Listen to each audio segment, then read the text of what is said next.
गुरु पूर्णिमा के पावन अवसर पर परमाम्बा धाम में भव्य आयोजन के साथ श्रीमद जगत गुरु स्वामी बाल गोविंद आचार्य महाराज का पारंपरिक गुरु पूजन संपन्न हुआ।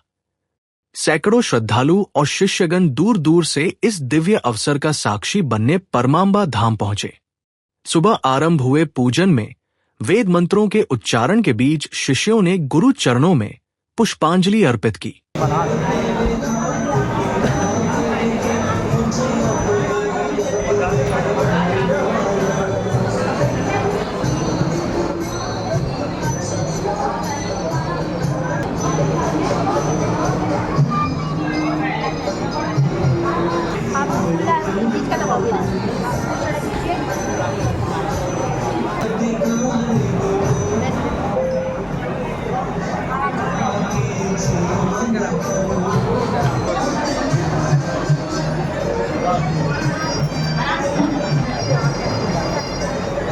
नैवेद्य और चंदन से पूजन विधि पूर्वक किया गया। परम पूज्य स्वामी जी ने इस अवसर पर धर्म, भक्ति और आत्मबोध से संबंधित संदेश देते हुए कहा, गुरु का मार्ग शिष्य को अंधकार से प्रकाश की ओर ले जाता है। जो समर्पण करता है वही जीवन के सार को समझ पाता है। पूरे परिसर में भक्ति और श्रद्धा का वातावरण था।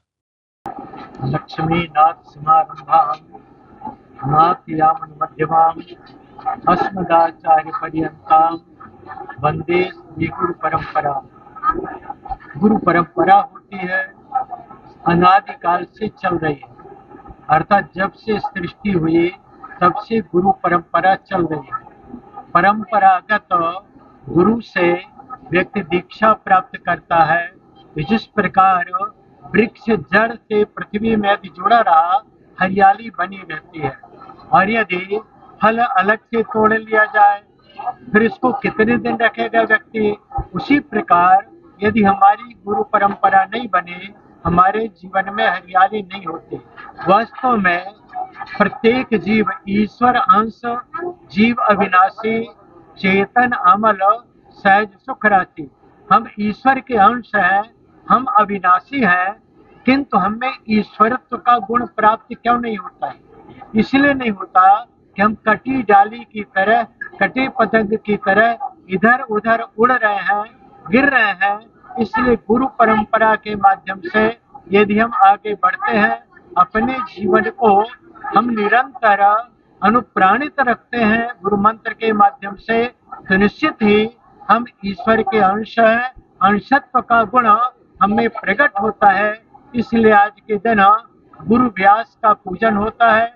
गुरुकुल में लोग जाते हैं, अपने गुरु जी का पूजन करते हैं। जो मंत्र दीक्षा लिए हैं उस मंत्र को अनुप्राणित करते हैं।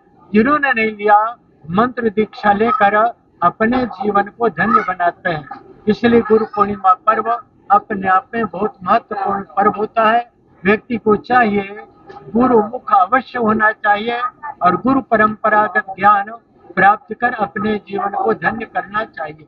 कार्यक्रम में स्थानीय संत महंत, समाज सेवी और ग्रामीण जन भी बड़ी संख्या में शामिल हुए। भक्तों ने स्वामी जी के श्रीचरणों में नतमस्तक होकर अपने जीवन को धन्य माना। गुरु पूर्णिमा का ये आयोजन न सिर्फ एक धार्मिक अनुष्ठान था, बल्कि आत्मिक जागरण और गुरु शिष्य परंपरा के प्रति श्रद्धा का जीवंत उदाहरण भी बना।